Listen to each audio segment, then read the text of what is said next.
इस वक्त पाकिस्तान पर एक्शन को लेकर देश में जबरदस्त हलचल मची हुई है और इसका चैप्टर खुलेगा कि पीएम मोदी ने क्या इशारा कर दिया, अमित शाह का क्या बड़ा आदेश आ गया है और क्या वॉर का सायरन बज गया है। वो खबर जो कह रही कि सर्जिकल स्ट्राइक और एयर स्ट्राइक से भी बड़ा एक्शन होने वाला है क्या, आज सबसे पहले आपको इसके बारे में बताऊंगा। लेकिन शुरुआत कर रहा हूं इस वक्त की सबसे बड़ी खबर के साथ। प्रधानमंत्री नरेंद्र मोदी जबरदस्त एक्शन में है। पाकिस्तान पर बड़ी कार्रवाई के पहले, पाकिस्तान पर बड़ी कार्रवाई से पहले 4 घंटे की मैराथन मीटिंग हुई है प्रधानमंत्री नरेंद्र मोदी की। सुबह भी मीटिंग्स का दौर चला और उसके बाद शाम को अचानक प्रधानमंत्री नरेंद्र मोदी अपने कार्यालय यानी पीएम ऑफिस पहुंच गए। शाम 5 बजे से पीएम मोदी ने बैक टू बैक मीटिंग्स की हैं। हालांकि इसमें जो सीबीआई के नए डायरेक्टर को चुनना है उसकी मीटिंग भी शामिल थी, यानी प्रधानमंत्री देश से जुड़े हुए जो तमाम मसले हैं उनको भी देख रहे हैं, उन पर भी काम चल रहा है। राहुल गांधी भी पीएमओ पहुंचे थे, वहां उनके साथ भी बैठक हुई है। और इस बीच पाकिस्तान पर एक्शन को लेकर भी ताबड़तोड़ मीटिंग्स का दौर चला है। राष्ट्रीय सुरक्षा सलाहकार अजीत डोभाल भी पीएमओ पहुंचे थे, यह भी बड़ी खबर आ रही है। यानी लगातार मीटिंग्स का दौर चल रहा है और प्रधानमंत्री कार्यालय में लगातार 4 घंटे से ज्यादा कहा जा रहा है कि लंबी मीटिंग्स चली हैं एक के बाद एक। नरेंद्र मोदी की लगातार मीटिंग से पाकिस्तान में हड़कंप मचा हुआ है। बड़ी खबर यह आ रही है कि ब्रिटेन के सामने पाकिस्तान गिड़गिड़ाया है। भारतीय प्रधानमंत्री क्या कर रहे हैं वो तो आपने देखा है, लेकिन पाकिस्तान के पीएम शहबाज शरीफ ने अब ब्रिटेन से गुहार लगाई है। ब्रिटिश हाई कमिश्नर से शहबाज शरीफ ने मुलाकात की है। ब्रिटेन भारत से कहे कि पाकिस्तान को बख्श दे, ये शहबाज शरीफ ने कहा है। यानी इधर नरेंद्र मोदी ताबड़तोड़ मीटिंग्स पे मीटिंग्स कर रहे हैं कि पाकिस्तान को ठोकना कैसे है, आतंकियों को मिट्टी में मिलाना कैसे है। वहां पाकिस्तान का पीएम रो रहा है, वो इधर से उधर दौड़ रहा है कि कौन भारत के इस प्रकोप से बचा सकता है। और अब उन्होंने ब्रिटेन का दरवाजा खटखटाया कि भाई आप समझाओ मोदी को, आप रोको मोदी को। पहलगाम हमले को लेकर ब्रिटेन को पाकिस्तान ने सफाई दी है कि देखिए हमने कुछ नहीं किया। वही जो वो झूठ बोलता है बार बार, वही उसने तमाशा वहां ब्रिटिश हाई कमिश्नर के सामने भी किया है। यानी एक तरफ मोदी एक्शन के मूड में है, वहां शहबाज शरीफ कौन उन्हें बचाएगा, किसका दरवाजा खटखटाना है, इसकी तलाश में है। और इसी बीच रूस के राष्ट्रपति व्लादिमीर पुतिन ने पीएम मोदी को फोन किया है। आज की तीसरी सबसे बड़ी ब्रेकिंग न्यूज, पुतिन और पीएम मोदी के बीच फोन पर बातचीत हुई है। आतंक के खिलाफ लड़ाई में भारत के साथ रशिया खड़ा है, यह पुतिन ने कह दिया है। और सबसे बड़ी बात जो पुतिन ने कही है कि आतंकियों और उनके समर्थकों दोनों पर एक्शन हो। आपको याद होगा प्रधानमंत्री नरेंद्र मोदी ने जब कहा था कि हम मिट्टी में मिलाएंगे, तो उन्होंने कहा था कि आतंकियों और उनके समर्थकों दोनों पर एक्शन होगा।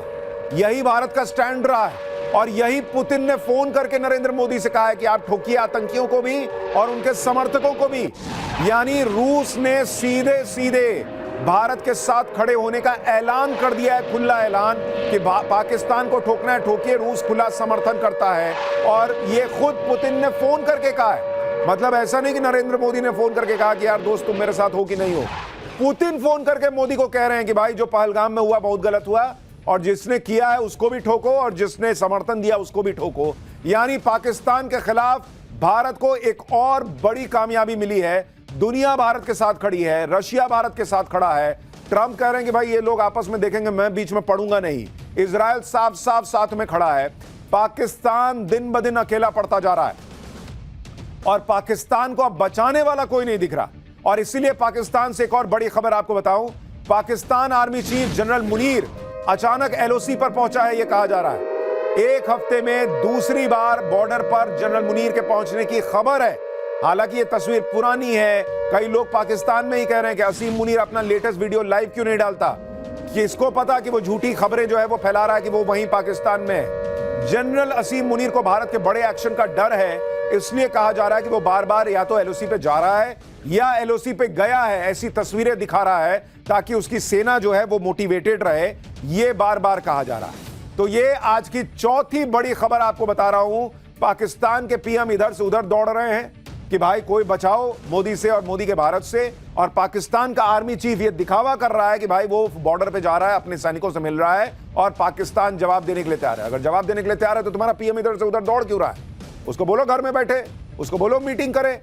कभी अस्पताल में भर्ती होता है, कभी इधर से उधर दौड़ता है। लेकिन बॉस, इस बार एक्शन बड़ा होने वाला है। और इस वक्त जो आज की सबसे बड़ी खबर है, अब आपको वो बताने जा रहा हूं। 7 मई को भारत बड़ा फैसला ले सकता है, यह बड़ी खबर आ रही है। पाकिस्तान पर बहुत बड़े एक्शन के संकेत मिल गए हैं। यह बहुत बड़ी खबर आपको बता रहा हूं, और आज की सबसे बड़ी खबर आपको बता रहा हूं क्योंकि पाकिस्तान पर बहुत बड़े एक्शन के संकेत इसलिए मिल रहे हैं क्योंकि एक तरह से वॉर का, युद्ध का सायरन बज चुका है। इस वक्त की बहुत बड़ी खबर, पाकिस्तान पर एक्शन के बीच देश भर में मॉक ड्रिल होगी। 7 मई को राज्यों को मॉक ड्रिल का निर्देश दे दिया अमित शाह के गृह मंत्रालय ने। गृह मंत्रालय ने राज्यों को मॉक ड्रिल करने का निर्देश दिया है। और सबसे बड़ी बात कि 1971 के युद्ध के बाद यह पहली बार होगा कि इस तरह की मॉक ड्रिल हो रही है। आप सोचिए क्यों मैं कह रहा था कि वॉर का सायरन बज गया है क्या? क्योंकि गृह मंत्रालय का कई राज्यों को यह कहना कि बॉस अपने नागरिकों के साथ मॉक ड्रिल कीजिए, यह 1971 के बाद अब हो रहा है। 54 साल के बाद। 1971 में युद्ध के पहले ऐसा ही हुआ था, अब फिर हो रहा है। और इसीलिए यह कहा जा रहा है कि बॉस ये सर्जिकल स्ट्राइक और एयर स्ट्राइक पर जाके मामला नहीं रुकेगा, यह मामला बहुत आगे जाने वाला है। और जो लोग कह रहे थे कि मोदी को समय क्यों लग रहा है, बड़ी तैयारी के लिए, अच्छी तैयारी के लिए समय लग रहा है। और यह संकेत, ये जो मॉक ड्रिल है, यह अपने आप में बड़ा संकेत है कि बड़े एक्शन की तैयारी है। इस मॉक ड्रिल में क्या क्या होगा अब आपको वो भी बताता हूं। सबसे पहले एयर रेड वार्निंग सायरन को चालू किया जाएगा। इस सायरन का मतलब होता है हमले की चेतावनी। मॉक ड्रिल में नागरिकों और छात्रों को सिविल डिफेंस के लिए प्रशिक्षित किया जाएगा, यानी हमले की स्थिति में खुद को कैसे बचाना है या आसपास लोगों को कैसे बचाना है, इसकी जानकारी दी जाएगी। इतना ही नहीं, क्रैश ब्लैकआउट की स्थिति में क्या करना है यह भी बताया जाएगा। हमले के दौरान लाइट बंद करने और क्या क्या उपाय करने हैं इसके बारे में बताया जाएगा। महत्वपूर्ण प्रतिष्ठानों को जल्द से जल्द छिपाने की व्यवस्था की जाएगी। प्लांट्स और जरूरी जगहों को दुश्मनों से बचाने के लिए उन्हें कैसे जल्द से जल्द छिपाया जाए यह भी बताया जाएगा। हमले के वक्त इवैक्यूएशन प्लान क्या होगा, लोगों को इसका अपडेट दिया जाएगा और इसके लिए रिहर्सल होगी बाकायदा। और यह बहुत बड़ी बात है कि 1971 के युद्ध के बाद, यानी 54 साल के बाद इस तरह की मॉक ड्रिल भारत में होने जा रही है। पाकिस्तान पहले से ही सदमे में था कि मोदी क्या करने वाले हैं। अब मॉक ड्रिल की खबर बता रही है कि वॉर का सायरन बज चुका है। ये आखिरी लम्हे हैं जब देश को भी तैयार किया जा रहा है, नागरिकों को भी तैयार किया जा रहा है वर्स्ट के सिनारों के लिए कि भाई ये हो गया वो हो गया, तो आपको पता रहना चाहिए आपको क्या करना है। जैसे भाई एयर स्ट्राइक होती है, सामने वाला भी कुछ कर सकता है, तो रात में अगर ब्लैकआउट करना है ताकि ऊपर से दिखे ही नहीं कि कोई रिहायशी इलाका है नहीं है क्या है, वो सारी चीजें जो है वो लोगों को बताई जाएंगी। मॉक ड्रिल में और क्या क्या होने वाला है, सिर्फ नागरिक ही नहीं, सेना भी कैसे ड्रिल कर रही है यह भी आज आपको दिखाऊंगा। लेकिन पहले मॉक ड्रिल की एक झलक देखिए।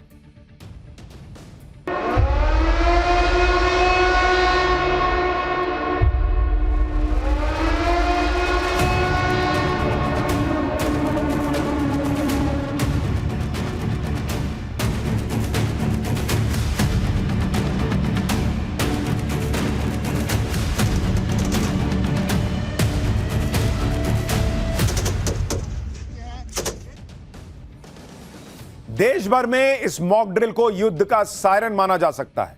आप यह भी देखिए कि किस लेवल पर गजब की तैयारी चल रही है। आज नागरिकों की सुरक्षा के लिए मॉक ड्रिल के निर्देश आए हैं। उधर तीनों सेना पहले से ही अपनी ड्रिल कर चुकी हैं और लगातार कर भी रही हैं। जैसे अरब सागर में नौसेना युद्धाभ्यास कर चुकी है।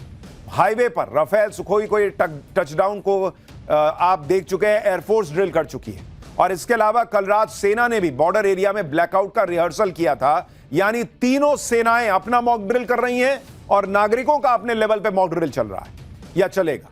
कल ही पंजाब के बॉर्डर एरिया फिरोजपुर में ब्लैकआउट की रिहर्सल की गई। इस दौरान बॉर्डर के इलाके में रात 9 बजे से लेकर 9:30 बजे तक बिजली बंद कर दी गई।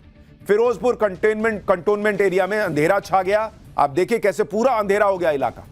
यह बॉर्डर का इलाका है फिरोजपुर का। 30 मिनट के ब्लैकआउट के दौरान लोगों को अलर्ट करने के लिए हूटर बजते रहे। इस ब्लैकआउट को लेकर कहा गया कि एक रिहर्सल है। ऐसी रिहर्सल युद्ध की तैयारियों के बीच होती है बॉस, और इसीलिए हम कह रहे हैं कि क्या वॉर का सायरन बज चुका है। जब इस तरह से तैयारियां चल रही हैं तो यह सब माना जा रहा है कि अब जो एक्शन होगा वो सर्जिकल स्ट्राइक और एयर स्ट्राइक से अलग लेवल पे जाने वाला है। यह बड़ा एक्शन इसलिए भी तय है क्योंकि नरेंद्र मोदी चुपचाप पर्दे के पीछे लगातार काम कर रहे हैं। लोग कह रहे हैं कि पहलगाम हमले के करीब 2 हफ्ते बीत गए। भारत ने अभी तक पाकिस्तान के खिलाफ कोई सैन्य एक्शन क्यों नहीं लिया? कई लोगों को लग रहा है कि पीएम मोदी इतना वक्त क्यों लगा रहे हैं। मुझको लग रहा है कि क्या पीएम मोदी कोई एक्शन लेंगे भी या नहीं लेंगे। लेकिन इसका दूसरा पहलू पाकिस्तान का डर है।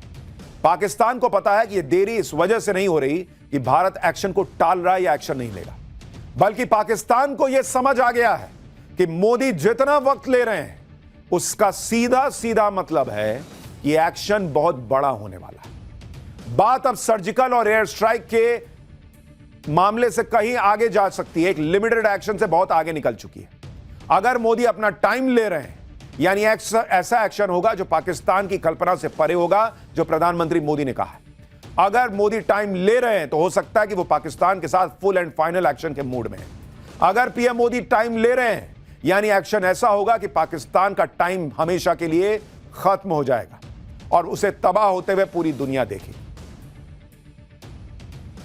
हो सकता है कि पीएम मोदी पाकिस्तान की ऐसी हालत करें कि पाकिस्तान दुनिया के लिए एक मिसाल बन जाए कि जो भारत से उलझेगा उसका अंजाम क्या होगा, जो आतंक को पालेगा उसका अंजाम क्या होगा।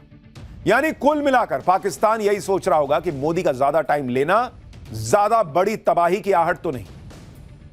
एक तरह से नरेंद्र मोदी पाकिस्तान को तड़पा तड़पा के मार रहे हैं। भाई उसको नींद नहीं आ रही, उसका बीपी हाई है, कब क्या हो जाए।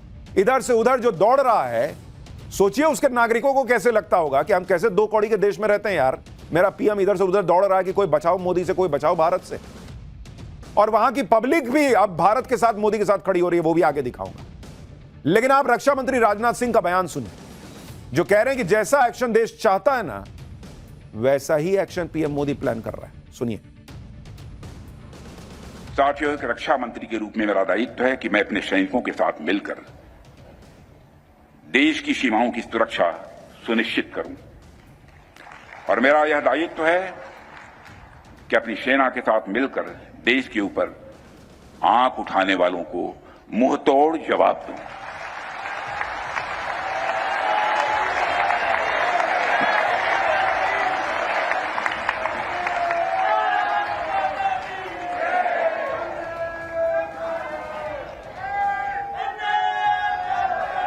और आप सभी हमारे प्रधानमंत्री श्री नरेंद्र मोदी जी को अच्छी तरह जानते हैं।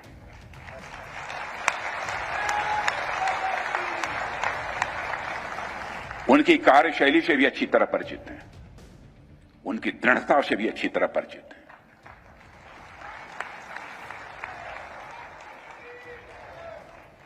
जोखिम उठाने का भाव किस तरीके से उन्होंने सीखा है अपने जिंदगी में, उससे भी आप अच्छी तरह समझते हैं। मैं आपको आश्वस्त करना चाहता हूं कि प्रधानमंत्री मोदी जी के नेतृत्व में जैसा आप चाहते हैं वैसा होकर रहे हैं। यानी नरेंद्र मोदी से लेकर, प्रधानमंत्री नरेंद्र मोदी से लेकर रक्षा मंत्री राजनाथ सिंह तक बार बार खुले मंच से लोगों को कह रहे हैं, देशवासियों को कह रहे हैं कि जो आप चाहते हैं ना वो होकर रहेगा। यह है भारत का कॉन्फिडेंस बॉस, और यही संकेत है कि बहुत बड़ा कुछ हो रहा है, जिसकी तैयारी चल रही। और इस बीच एक और बड़ी खबर आ रही है, पहले आपको वो बता देता हूं। पाकिस्तान से तनाव के बीच बड़ा फैसला हुआ है। ऑर्डिनेंस फैक्ट्री के कर्मचारियों की छुट्टियां रद्द कर दी गई हैं। चंद्रपुर, जबलपुर, ये जो ऑर्डिनेंस फैक्ट्री है यहां छुट्टियां रद्द कर दी गई हैं। यानी वो फैक्ट्रीज जहां पर असला बारूद बनता है वहां पर सारे जो एम्प्लॉइज हैं उनको कहा गया है कोई छुट्टी नहीं बॉस। ये एक और बड़ा संकेत कि भारत बड़े एक्शन की तैयारी कर रहा है। उसके पास एक बड़ा भंडार तो है ही असला बारूद का, लेकिन जहां फैक्ट्री में ये सब बनता है उसको भी पूरी तरह से तैयार रखा जा रहा है। सारे कर्मचारियों की छुट्टी जो है वो ऑर्डिनेंस फैक्ट्री में बंद कर दी गई है। आप देखिए कम वक्त में पीएम मोदी कैसे बड़े लेवल की प्लानिंग कर रहे हैं। पिछले 72 घंटे में पीएम मोदी ने जो जो किया है उस पर अगर आप ध्यान दीजिए आपको पूरी पिक्चर समझ में आएगी। शनिवार को PM Modi navy chief admiral Dinesh के त्रिपाठी से मिले, फिर रविवार को PM Modi air chief marshal AP Singh से मिले, आज पीएम मोदी सुबह सुबह डिफेंस सेक्रेटरी राकेश कुमार सिंह से मिलते हैं और उसके बाद वो सीधे अपने दफ्तर पहुंचते हैं पीएमओ, जहां पर 4 घंटे मैराथन मीटिंग चलती है और वहां पर एनएसए अजीत डोभाल भी थे, ऐसा बताया जा रहा है। यानी पीएम मोदी कैसे पाकिस्तान को घेर रहे हैं, पाकिस्तान के अंदर कैसे बगावत शुरू हो गई है, कैसे पाकिस्तान के नेता अभी से देश छोड़कर भागने की बातें कर रहे हैं, यह सब आज आपको बताऊंगा। लेकिन पहले जो अभी हो रहा है उसकी एक झलक देखिए, फिर बड़ी ब्रेकिंग न्यूज भी आ गई है।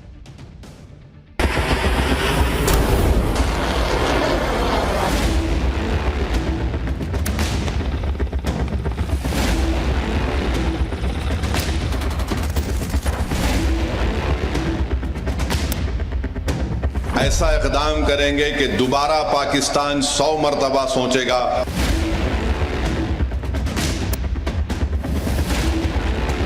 जैसा आप चाहते हैं वैसा होकर रहेगा।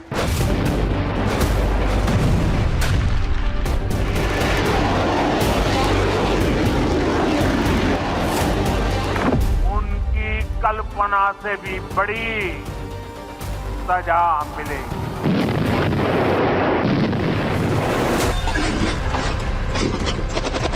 नींबू मिर्चा सरकार ने बांधा है, मैं तो भी बता रहा हूं, को याद दिला रहा हूं। इंडी गठबंधन और कांग्रेस के तमाम नेता सेना के मनोबल को कम करने के लिए लक्षित होते हैं।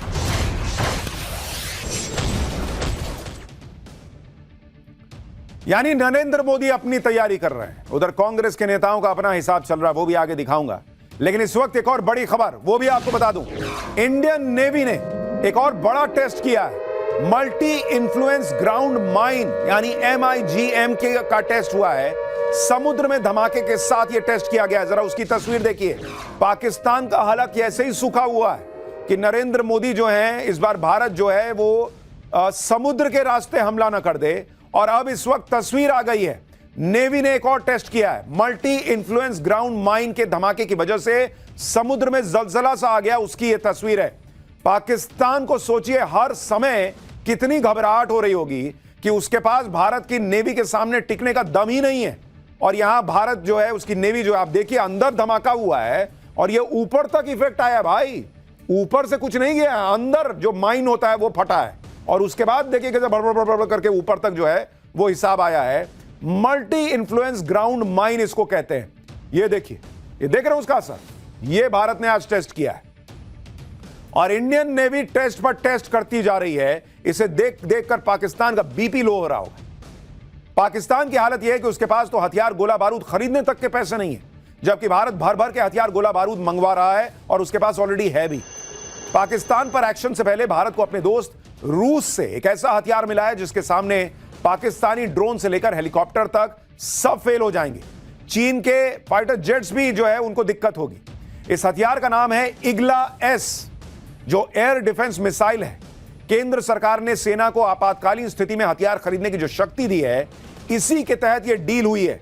यह आप देखिए इग्ला एस की तस्वीर, कंधे पे रखो और सामने वाला 4 आदमी के कंधे पे जाता है। फिर इन छोटी दूरी की मिसाइलों को पाकिस्तान के साथ पश्चिमी मोर्चे पर तैनात किया जाएगा। इग्ला एस मिसाइलों में सबसे बड़ी खूबी यही है कि इन्हें एक सैनिक कंधे पर रखकर चला सकता है। आप देखिए किस तरह से जो है कंधे पे रखा, ऊपर निशाना लगाया, ठोक दिया, बहुत भड़ाम धाम। एक बार अपने टारगेट को पहचानने और लॉक करने के बाद ये अपने आप उसको भेज देती है।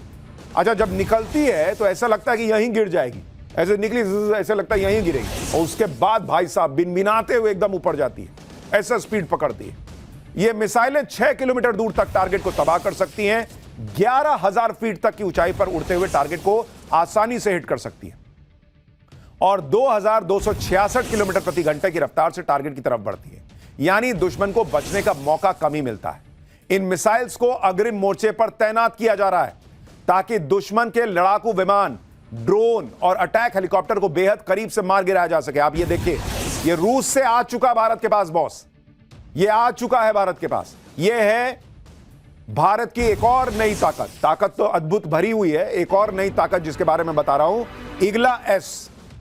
पाकिस्तान इसलिए भी डरा हुआ है क्योंकि पूरी दुनिया के बड़े और ताकतवर देश तो भारत के साथ खड़े ही हैं। हम आपको बता चुके हैं कि आज ही रूस के राष्ट्रपति व्लादिमीर पुतिन ने पीएम मोदी से बातचीत की है। पहलगाम हमले में मारे गए पीड़ितों के प्रति संवेदना व्यक्त की। बातचीत में पुतिन ने पहलगाम आतंकी हमले की कड़ी निंदा की है। आतंकवाद के खिलाफ लड़ाई में भारत को फुल सपोर्ट देने की भी बात की है और कहा है कि सबको ठोक दो भाई, हम तेरे साथ हैं। पीएम मोदी ने रूस के राष्ट्रपति और अपने अच्छे दोस्त पुतिन को विक्ट्री डे परेड की शुभकामनाएं दी। दरअसल पीएम मोदी को भी 9 मई को रूस में इस कार्यक्रम में शामिल होना था, लेकिन वो अब इस कार्यक्रम में नहीं जा रहे। पीएम मोदी ने रूस के राष्ट्रपति को इसी साल भारत में होने वाली एनुअल समिट के लिए भी न्योता दे दिया है कि भाई मैं तो नहीं आ पाया, तुम आ जाना। पीएम मोदी और पुतिन के बीच फोन पर यह बातचीत ऐसे वक्त में हुई है जब 2 दिन पहले ही रूस में पाकिस्तान का राजदूत मोहम्मद खालिद जमाली भारत को परमाणु हमले की धमकी दे रहा था।